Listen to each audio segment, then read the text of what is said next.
Happy marriage anniversary Supriya, বিবাহ বার্ষিকীর অনেক অনেক শুভেচ্ছা রইল। এটা তো আমার জন্য বিরাট সারপ্রাইজ ছিল, তুমি ম্যারেজ অ্যানিভার্সারি মনে রাখছো। জানো, কিছু দুর্ঘটনা আছে যা মানুষ মরার আগ পর্যন্ত ভুলতে পারে না। এই কি বললা তুমি? আমি তোমার দুর্ঘটনা ছিলাম?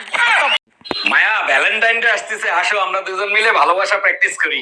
বিয়ে হইছে 25 বছর হলো, আর ভালোবাসার দরকার নাই, কাজ করো। আচ্ছা বেবি, শোনো না, আই লাভ ইউ। তার আগে বলো, থাল বাসন ধোয়া, ঘর মোছা এগুলো ঠিক মতো করছো? হ্যাঁ, এইমাত্র সবকিছু কমপ্লিট করে আসলাম। আচ্ছা ঠিক আছে, আই লাভ ইউ টু। অরুণ ভাই, এবার ভ্যালেন্টাইন ডে কার সাথে পালন করবেন? বউর সাথে না গার্লফ্রেন্ডের সাথে? ঘরের বউর সাথে ভ্যালেন্টাইন ডে পালন করা আর পান্তা ভাত কাঁচামরিচ দিয়ে খাওয়া একই কথা। ও আচ্ছা, তাইলে গার্লফ্রেন্ডের সাথে ভ্যালেন্টাইন ডে পালন করবেন, তাই তো? গার্লফ্রেন্ডের সাথে ভ্যালেন্টাইন ডে পালন করা যাবে না, রিস্ক আছে। এবার ভাবি টাইম ডে পালন করব, নো রিস্ক নো ঝামেলা। আজকে তুমি সত্যি সত্যি করে বলবা, আমারে বিয়ে করছিলা কেন? আমি তো বিয়ে করতে চাই নাই, মা আমাকে জোর করে বিয়ে দিছে, বলছে বিয়ের পরে ভালো হয়ে যাব। তাহলে এবার বুঝছো তো, একটা ছেলেকে ভালো করার জন্য একটা মেয়েই যথেষ্ট। তা জানি না, তবে মা এখন বলে বিয়ের আগেই আমার ছেলে ভালো ছিল।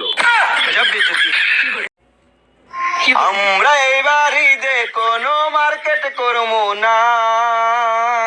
মার্কেট না দিলে করে তোমায় জামু গাছে রে, পায়ে ধরলেও কিন্তু আর আমি আসমু না ফিরে।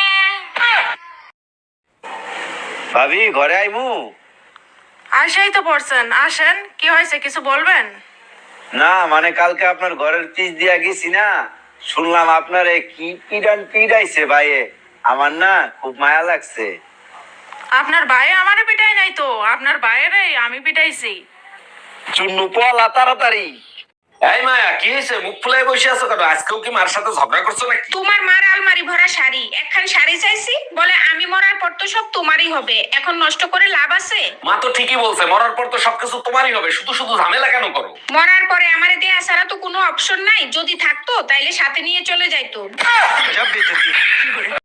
এই কি হয়েছে তোমার? আমার না প্রেশার অনেক হাই হয়ে গেছে, কি করি বলো তো? আচ্ছা তুমি এক কাজ করো, তোমার মায়ের সাথে কথা বলো, প্রেশার লো হয়ে যাবে। কিন্তু এর আগে তো তোমার মায়ের সাথে কথা বলছিলাম। আরে বোকা, তখন তো তোমার প্রেশার লো ছিল। মায়ের খাওয়ানো কতদিন হয়েছে? আচ্ছা একটা কথা বলি, সত্যি সত্যি উত্তর দিবা, একদম মিথ্যা বলবা না। কি বলো এগুলো? আমি কি আজ পর্যন্ত তোমার মিথ্যা কথা বলছি? বলো কি জানতে চাও? আচ্ছা, তোমার সাথে যদি কালো একটা মেয়ের বিয়ে হতো তখন তুমি কি করতা? শোনো, কালো হোক আর সাদা হোক, বিষ তো বিষই, তাই না? যখন তুমি এত সুন্দর, তাহলে তোমার মা কতটা সুন্দর হবে? হ্যাঁ তো। তোমার মায়ের বিয়ে হয়ে গেছে?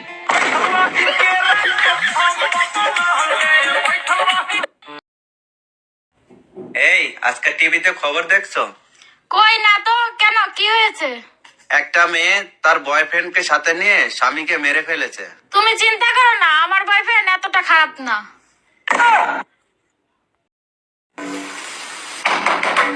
কে? আপনার সে গেল, দরজা খোলেন। দরজাকে খুলবো? আপনার সাথে কথা আছে। আপনার কজন আছেন? 3 জন। আপনার নিজের কথা বলার আমার সময় নেই। তোর বয়স কত রে? 16। কি বললি? হ্যাঁ 16। 5 বছর আগেও বললি 16, এখনো বলছিস 16। আমি এক কথার মেয়ে, ঠিক আছে? তো চল্লিবাজি কথা আমি বলি না। 5 বছর আগেও বলেছি 16, এখনো বলছি আমার বয়স 16। 10 বছর কবে থেকে বলছি একটা শুনে কানে রেনে দাও, কানে রেনে দাও, তাল বেলা দেওয়ার নেই। একটু চুপ করো ইউ ইডিয়েট। তুমি চুপ করো ইউ আলু ভাতে। ইংলিশ চালাচ্ছে, ইংলিশ বলছি, ইংলিশ হয় একাই জানে, চত্ব সব। কি শীত পড়ছে! এই আমি ছাদে গেলাম রোদে শরীর গরম করতে। 15 দিন কম্বলের ভিতরে শরীর গরম করো, রোদে শরীর গরম হবে না। কেন, তোমার কাছে কি খবর আসছে 15 দিন সূর্য উঠবে না? যে রোদ পোহাতে যাবা, সে রোদ 15 দিনের জন্য বাপের বাড়ি গেছে। ভাবি, বাইরে দেখছি একটা মাইল পার্কে করতেছে। গুরুগা, লাভ নাই। মানে বললাম না। আরে শালার গিয়ার বক্স আগের মতো নাই, নষ্ট হয়ে গেছে। হ্যালো, কে বলছেন? আমাকে আপনি 5 লাখ টাকা দিবেন, না হলে আপনার গোপন তথ্য ফাঁস করে দিব। প্লিজ ভাই, এমন করবেন না। আমাকে বলুন কিসের গোপন তথ্য?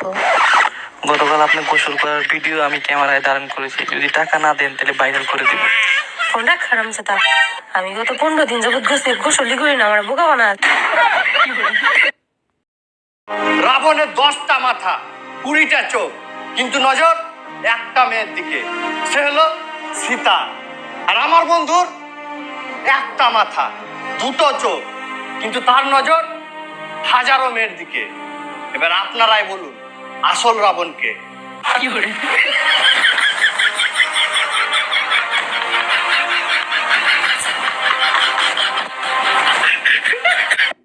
রাবণ। ভাবি শুনলাম এবারও নাকি আপনি ইলেকশন করবেন। দেখেন না রাস্তাঘাট ভাঙ্গা চুরে একাকার হয়ে গেছে, তাই ইলেকশন করতে হবে। আগের বার তো বাড়ি গাড়ি ব্যাংক ব্যালেন্স সব করছেন, এবার কি রাস্তা ঠিক করবেন? আরে না, এবার হেলিকপ্টার কিনবো, ভাঙা রাস্তায় একদমই চলা যায় না। দেখেন আপনি শান্ত হন, আর আমি যে প্রশ্নগুলো করব তার সঠিক উত্তর দেবেন, কেস আপনিই জিতবেন। উকিল সাহেব আপনার উপর পুরো ভরসা আছে, আপনি জিজ্ঞেস করেন সবকিছুর উত্তর সঠিক দিব। আচ্ছা ঠিক আছে, এবার বলেন যখন আপনার ইজ্জত নষ্ট করছিল তখন আপনার অনুভূতি কি ছিল? দেখেন উকিল সাহেব, মিষ্টি জোর করে খাওয়ান আর আদর করে খাওয়ান, খাইতে তো মিষ্টিই লাগে। আমারে কই খারাপ, আমি বলে পড়ো কে করি, তোর সই তো গোষ্ঠী পড়ো কে করে। এবার বাচ্চা পড়ো কে মানে কি? পড়ো কে মানে পরের উপকার করা। আচ্ছা বউ, আমি মরে গেলে তুমি কি করবা? কেন, আমি আমার বোনের সাথে থাকবো। ও, আমি মরে গেলে তুমি কি করবা? কেন আমিও তোমার বোনের সাথে থাকবো। এ কই তুমি, শিগগিরই এদিকে এসো, দেখো বাইরে আগুন লাগছে। আরে কি বলো, এইমাত্র আমিও তো বাইরে থেকে আসলাম, কোথাও তো আগুন দেখলাম না। আরে আগুন তো আমিও দেখতে পাচ্ছি না, সব জায়গায় শুধু ধোঁয়া আর ধোঁয়া। তোর মতো আবালরে বিয়ে করে কোন পাপ করছিলাম? ওগুলো ধোঁয়া না, ওগুলো শীতের কুয়াশা। আচ্ছা অরুণ ভাই, আগের কালের ভালোবাসা আর একালের ভালোবাসার মধ্যে পার্থক্য কি? দারুণ প্রশ্ন করেছেন ভাবি। আগের কালের ভালোবাসা সিগারেটের মতো, একবার ধরাইলে না টানলেও শেষ পর্যন্ত টিকে যায়। সত্যি অরুণ ভাই, দারুণ উপমা দিচ্ছেন। তা একালের ভালোবাসা কিরকম হয়? একালের ভালোবাসা বিড়ির মতো, একটু পর পর টান না দিলে নিভে যায়। হাইকোর্টের এই রায় শোনার পর আমার মনে হইতেছে আমরা ছেলেরা এবার একটু শান্তিতে থাকতে পারবো, কারণ তোমরা মেয়েরা আমাদেরকে যে পরিমাণ জ্বালা যন্ত্রণা দিতা, যে পরিমাণ অশান্তিতে রাখতা, কিছু একটা হইলে না হইলেই বাবার বাড়িতে চলে যাবো, ছেড়ে দেবো রে, এই করবো রে, ওই করবো রে। এখন কি করবে সোনামণিরা? একটা কথা মনে রাখো, তোমরা যে হাইকোর্টের রায় শুনে লাফালাফি করতেছ, রং দেখছো, রঙের ডিব্বা দেখো নাই। রাতে ঘুমানোর পর যদি তোমাদের টুনটুনিটা কাটিয়ে দেওয়া হয়, না থাকবে সাপ, না বাজবে বাঁশুরি, তখন কি করবা চান্দু?